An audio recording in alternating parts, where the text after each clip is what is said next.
കേന്ദ്രമന്ത്രി എന്ന നിലയിലുള്ള അധികാര ദുർവിനിയോഗമാണ് സുരേഷ് ഗോപി ഇപ്പോൾ നടത്തിയിട്ടുള്ളത്. പ്രത്യേകിച്ചും തൃശ്ശൂരിലെ പത്രങ്ങൾക്കെതിരെ ജാമ്യമില്ലാ വകുപ്പിട്ട് കേസെടുക്കാൻ വേണ്ടി സുരേഷ് ഗോപി പരാതി കൊടുത്തിരിക്കുകയാണ്. ഇതൊരു കേന്ദ്രമന്ത്രിയുടെ അന്തസ്സിന് യോജിച്ചതല്ല. BJPയുടെ അഖിലേന്ത്യാ നേതൃത്വവും സംസ്ഥാന നേതൃത്വവും മറുപടി വ്യക്തമാക്കണം. ഞങ്ങൾക്ക് മനസ്സിലാകുന്നില്ല. മുകേഷ് MLA രാജിവെക്കണം. CPMകാരനായ മുകേഷ് MLA രാജിവെക്കണം. അദ്ദേഹത്തെക്കുറിച്ച് പരാതി നേരിട്ട് പീഡനത്തിനിരയായ സഹോദരി പരാതി നേരിട്ട് കൊടുത്തിരിക്കുന്നു.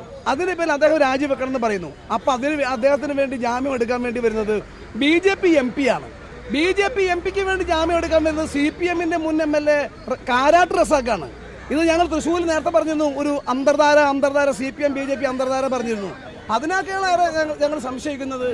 ഈ സിനിമാ നടന്മാരായ ആളുകൾ ചലച്ചിത്ര താരങ്ങളെ പീഡിപ്പിച്ചതിന് പോലീസ് കേസെടുക്കുകയും അവരുടെ പേരിൽ നടപടി സ്വീകരിക്കണം, പുറത്താക്കണമെന്ന് ആവശ്യപ്പെടുമ്പോൾ എന്തുകൊണ്ടാണ് തൃശ്ശൂർ MP ആയ സുരേഷ് ഗോപിക്ക് ഇത്ര വലിയ തുള്ളലുണ്ടാകുന്നത്?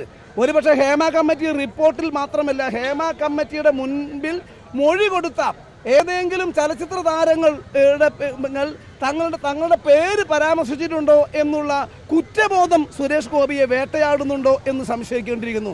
മാത്രമല്ല, ചിലർ പറഞ്ഞു കേരളത്തിൽ ആദ്യമായി തൃശ്ശൂരിൽ താമര വിരിഞ്ഞു എന്നും. തൃശ്ശൂരിൽ വിരിഞ്ഞ് താമരയല്ല, തൃശ്ശൂരിൽ വിരിഞ്ഞിരിക്കുന്നത് ചെമ്പരത്തിപ്പൂവാണ്.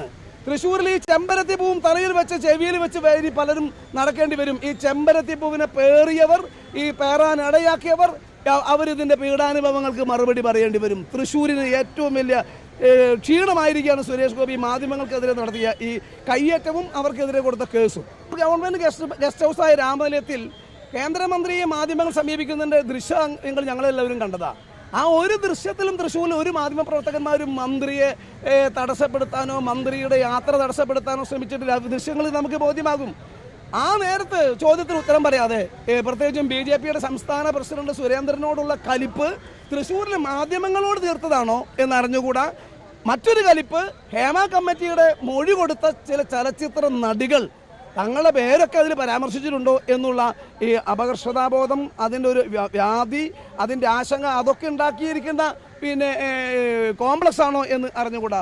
ഏതായാലും ഇത് ക്രൂരതയാണ്. ഒരു കേന്ദ്രമന്ത്രിയും ഇന്ത്യയുടെ ചരിത്രത്തിൽ ഒരു കേന്ദ്രമന്ത്രിയും ചെയ്തിട്ടില്ല, കേരളത്തിലെ ചരിത്രത്തിൽ ചെയ്തിട്ടില്ല. മുഖ്യമന്ത്രി പോലും കടക്ക് പുറത്തുനിന്നേ പറഞ്ഞിട്ടുള്ളൂ. മാധ്യമപ്രവർത്തകന്മാരുടെ മുഖ്യമന്ത്രി കടക്ക് പുറത്തുനിന്ന് പറഞ്ഞിട്ടുണ്ട്. പക്ഷെ ഒരു മാധ്യമപ്രവർത്തകനെയും ഏറ്റവും കൂടുതൽ മാധ്യമങ്ങളെ വേട്ടയാടിയത് കേരളത്തിലെ മുഖ്യമന്ത്രി പിണറായി വിജയനാണ്. പക്ഷെ അദ്ദേഹം പോലും മാധ്യമപ്രവർത്തകന്മാരെ കയ്യേറ്റം ചെയ്തിട്ടില്ല. ഇതൊരു കേന്ദ്രമന്ത്രി മാധ്യമപ്രവർത്തകന്മാരെ കയ്യേറ്റം ചെയ്യാണ്. ഞങ്ങളൊക്കെ എത്രയോ മാധ്യമ വിമർശനത്തിന് വിധേയമായിട്ടുണ്ട്.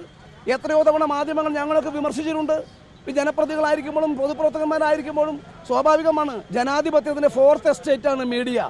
മാധ്യമങ്ങൾക്ക് ജനാധിപത്യത്തിൽ വലിയ പങ്കുണ്ട്. ജനാധിപത്യത്തിൻ്റെ ഫോർത്ത് എസ്റ്റേറ്റായ മീഡിയ, അവർക്ക് വിമർശിക്കാൻ സ്വാതന്ത്ര്യമുണ്ട്, അവകാശമുണ്ട്. ആ വിമർശനത്തിന് സഹിഷ്ണുതയോടുകൂടെ കാണുക, കേൾക്കുക, ഉൾക്കൊള്ളേണ്ടത് ഉൾക്കൊള്ളുക, തിരുത്തേണ്ടത് തിരുത്തുക. അല്ലാത്തവയെ വളരെ സൗമ്യമായി പുഞ്ചിരിച്ച് അവയെ അഭിമുഖീകരിക്കുക എന്നതാണ് പൊതുപ്രവർത്തകന്മാർക്ക് വേണ്ട പക്വത. താമരയ്ക്ക് പകരം ചെമ്പരത്തിപ്പൂ വിരിഞ്ഞാൽ പിന്നെ ഇതൊക്കെ ഉണ്ടാകുമോ? ഈ പക്വത ഉണ്ടാകുമോ? ഇത്രേ തൽക്കാലം പറയുന്നുള്ളൂ. വരും ദിവസങ്ങളിൽ ബാക്കി പൂർത്തിയാക്കും.